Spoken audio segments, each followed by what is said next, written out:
मधुबन के बाबा, मधुबन के बाबा मुरली वाले, आपका क्या कहना, आपका क्या कहना। ओम शांति। आज 25 जून 2026 के साकार मधुर महावाक्य हैं। आज मीठे मीठे बाप दादा बोले, मीठे बच्चे, पावन बनने का एकमात्र उपाय है बाप की याद। याद की मेहनत ही अंत में काम आएगी। बाबा ने कहा, मीठे बच्चे, पावन बनने का एकमात्र उपाय है बाप की याद। याद की मेहनत ही अंत में काम आएगी। बाबा ने आज प्रश्न पूछा कि संगम पर कौन सा तिलक दो तो स्वर्ग की राजाई का तिलक मिल जाएगा। उत्तर में बाबा ने कहा, संगम पर यही तिलक दो कि हम आत्मा बिंदी हैं, हम शरीर नहीं। अंदर में यही घोटते रहो कि हम आत्मा हैं, हमें बाप से वर्षा लेना है। बाप भी बिंदी है और हम भी बिंदी हैं। इस तिलक से स्वर्ग की राजाई का तिलक प्राप्त होगा। बाबा कहते हैं, मैं गारंटी करता हूँ, तुम याद करो तो आधा कल्प के लिए रोने से छूट जाएंगे। ओम शांति। यह फुरना चाहिए कि मुझ आत्मा को, बाप को ज़रूर याद करना है, तब पावन बन सकते हैं। मेहनत जो कुछ है वो यही है, जो मेहनत बच्चों से पहुँचती नहीं है। माया बहुत हैरान करती है, एक बाप की याद भुला देती है और दूसरे की याद आ जाती है। बाप अथवा साजन को याद ही नहीं करते हैं। ऐसे साजन को तो कम से कम 8 घंटा याद करने की सर्विस देनी है, अर्थात साजन को मदद देनी है याद करने की। अथवा बच्चों को बाप को याद करना चाहिए। ये है बहुत बड़ी मेहनत।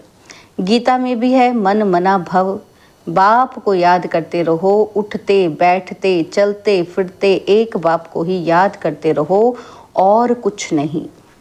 पिछाड़ी को यह याद ही काम आएगी। अपने को आत्मा अशरीरी समझो। अब हमको वापस जाना है, ये मेहनत बहुत करनी है।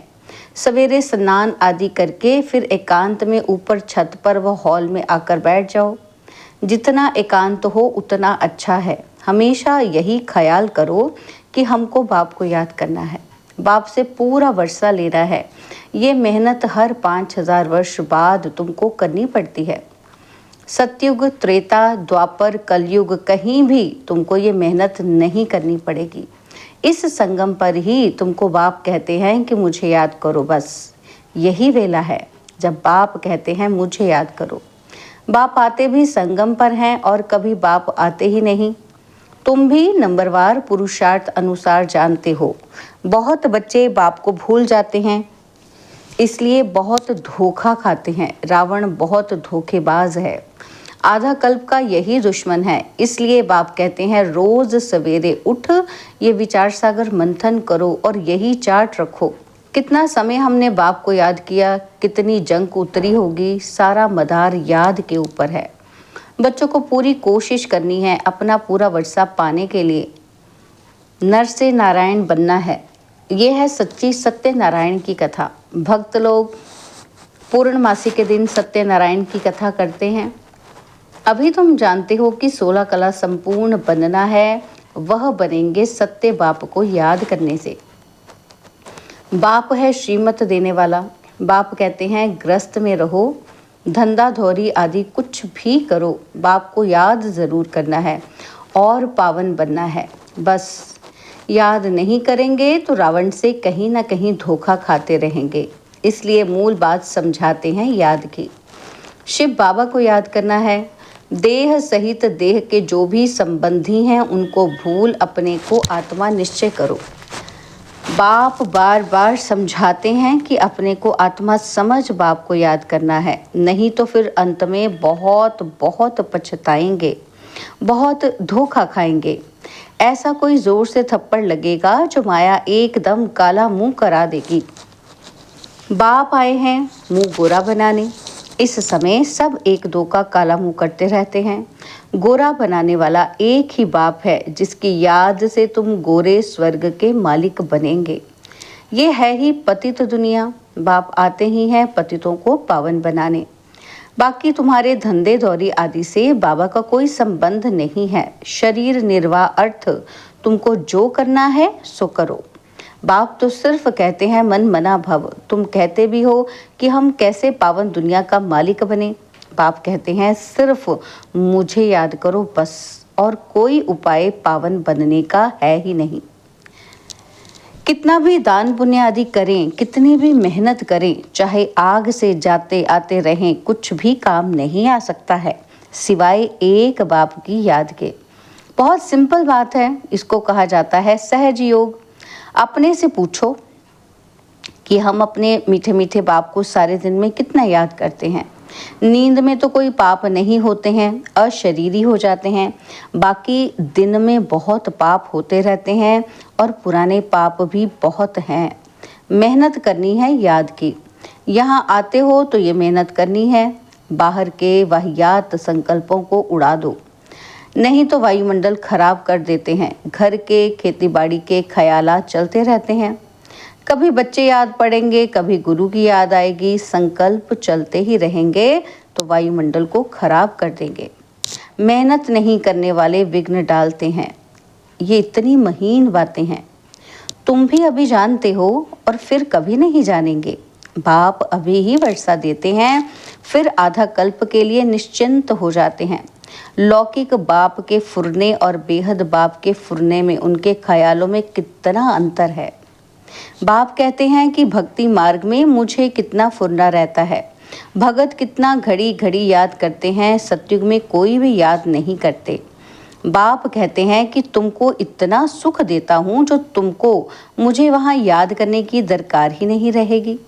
हम जानते हैं कि हमारे बच्चे सुखधाम शांति धाम में बैठे हैं, दूसरा कोई मनुष्य समझ न सके।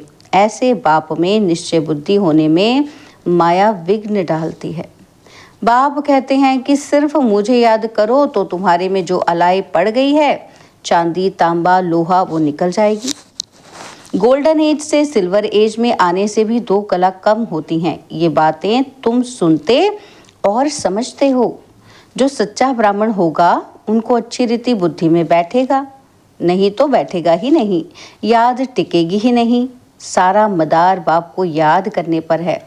बार बार कहते हैं बच्चे बाप को याद करो। यह बाबा भी कहेंगे शिव बाबा को याद करो। शिव बाबा खुद भी कहेंगे कि मुझ बाप को याद करो। आत्माओं को कहते हैं हे बच्चों, वह निराकार परमात्मा भी आत्माओं को कहेंगे। मूल बात ही ये है, कोई भी आए तो उनको पहले पहले बोलो कि अल्फ को याद करो और कोई तीक तीक नहीं करनी है। सिर्फ बोलो अपने को आत्मा समझ बाप को याद करो, यही अंदर घोटना है। हम आत्मा हैं, गाते भी है ना कि तुलसीदास चंदन घिसे तिलक देत रघुवीर। तिलक कोई स्थूल थोड़ी ही है। तुम समझते हो कि तिलक वास्तव में इस समय का यादगार है। तुम याद करते रहते हो, गोया राजाई का तिलक देते हो। तुमको राजाई का तिलक मिलेगा, डबल सिर ताज बनेंगे। राजाई का तिलक मिलेगा अर्थात स्वर्ग के महाराजा महारानी बनेंगे।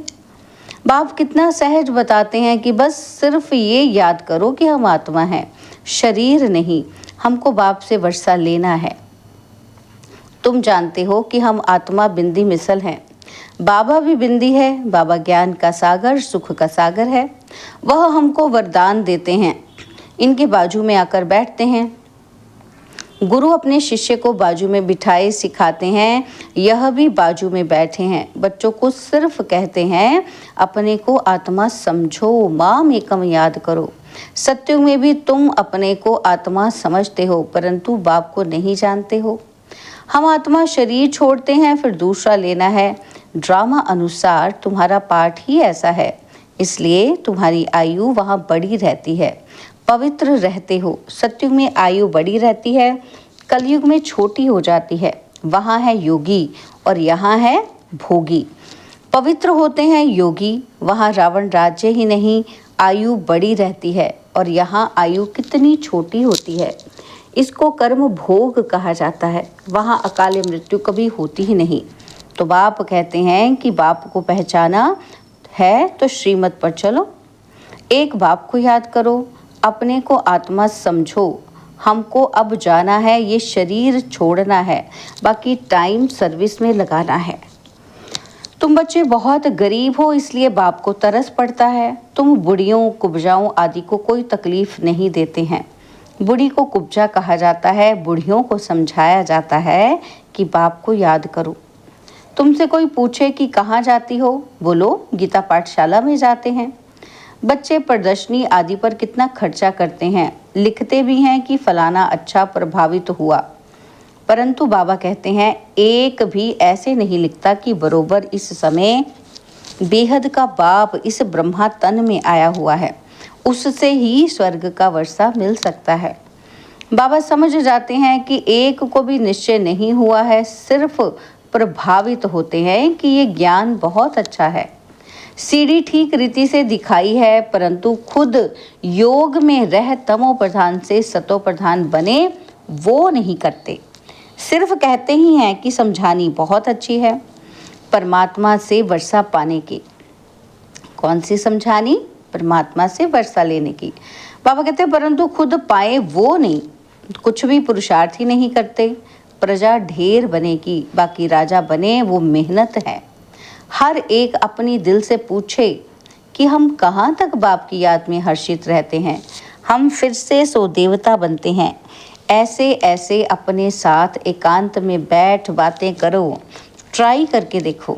बाप को याद करते रहो तो बाप गारंटी देते हैं कि तुम आधा कल्प कभी रोएंगे नहीं। अभी तुम कहते हो बाबा आकर हमको रावण माया पर जीत पहनाते हैं। जो जितनी मेहनत करते हैं अपने लिए करते हैं, फिर तुम आएंगे नई दुनिया में। पुरानी दुनिया का हिसाब किताब भी चुप करना है, जबकि तुमको तमो प्रधान से सतो प्रधान बनना है। पावन बनने की युक्ति भी बताते हैं। यह है कयामत का समय, सबका विनाश होना है, नई दुनिया की स्थापना होनी है। तुम जानते हो कि हम इस मृत्यु लोक में ये शरीर छोड़ फिर नई दुनिया अमर लोक में आएंगे। हम पढ़ते ही हैं नई दुनिया के लिए, और कोई ऐसी पाठशाला नहीं जहां भविष्य के लिए पढ़ते हों। हाँ, जो बहुत दान पुण्य करते हैं तो राजा के पास जन्म लेते हैं। गोल्डन स्पून इन माउथ कहा जाता है। सतयुग में तुमको मिलता है कलयुग। कलयुग में भी राजाओं के पास जन्म लेते हैं और उनको भी मिलता है, क्या मिलता है? गोल्डन स्पून इन माउथ माना रजाई। बाबा कहते फिर भी यहाँ तो अनेक प्रकार के दुख रहते हैं। तुमको तो भविष्य 21 जन्म के लिए कोई दुख नहीं होगा, कभी बीमार नहीं पड़ेंगे। गोल्डन स्पून इन स्वर्ग, यहाँ है अल्पकाल के लिए राजाई, तुम्हारी है 21 जन्म के लिए। बुद्धि से अच्छी रीति काम लेना है, फिर समझाना है। ऐसे नहीं कि भक्ति मार्ग में राजा नहीं बन सकते हैं। कोई कॉलेज अथवा हॉस्पिटल बनाते हैं तो उनको भी एवजा मिलता है। हॉस्पिटल बनाते हैं तो दूसरे जन्म में अच्छी तंदुरुस्ती रहेगी। कहते हैं ना कि इनको सारी आयु में बुखार भी नहीं हुआ। बड़ी आयु होती है, बहुत दान आदि किया है। हॉस्पिटल आदि बनाते हैं तब आयु बढ़ती है। यहाँ तो योग से तुम एवर हेल्दी वेल्दी बनते हो। योग से तुम 21 जन्म के लिए शफा पाते हो। यह तो बहुत बड़ी हॉस्पिटल, बहुत बड़ी कॉलेज है। बाप हर बात अच्छी रीति समझाते हैं। बाप कहते हैं जिसको यहाँ मज़ा आए, वहाँ जहाँ दिल लगे वहाँ जाकर पढ़ाई पढ़ सकते हैं। ऐसे नहीं कि हमारे सेंटर पर आए, इनके पास क्यों जाते हैं, नहीं, जिसको जहाँ चाहिए वहाँ जाए। बात तो एक ही है। मुरली तो पढ़कर सुनाते हैं, वह मुरली यहाँ से जाती है। फिर कोई विस्तार से अच्छा समझाते हैं और कोई सिर्फ पढ़कर सुनाते हैं। भाषण करने वाले ललकार अच्छी करते होंगे। कहीं भी भाषण हो तो पहले पहले बताओ कि शिव बाबा कहते हैं अपने को आत्मा समझ मुझ बाप को याद करो तो तुम्हारे विकर्म विनाश होंगे और पावन बन पावन दुनिया का मालिक बनेंगे। कितना सहज समझाते हैं। अच्छा, मीठे मीठे सिकिलदे बच्चों प्रति माता पिता बाप दादा का याद प्यार और गुड मॉर्निंग। रूहानी बाप की रूहानी बच्चों को नमस्ते। हम रूहानी बच्चों की रूहानी बाप दादाजी को दिलवा जान सिकवा प्रेम से नमस्ते। ओम शांति। प्यारे बाबा, मीठे बाबा, मेरे बाबा, शुक्रिया बाबा, शुक्रिया बाबा, शुक्रिया। धारणा के लिए मुख्य सार है, पहला पॉइंट है, बाहर के वाहियात ख्यालों को छोड़ एकांत में बैठ याद की मेहनत करनी है। सवेरे सवेरे उठकर विचार सागर मंथन करना है और अपना चार्ट देखना है। सेकंड पॉइंट है, जैसे भक्ति में दान पुण्य का महत्व है, ऐसे ज्ञान मार्ग में याद का महत्व है। याद से आत्मा को एवर हेल्दी वेल्दी बनाना है, अशरीरी रहने का अभ्यास करना है।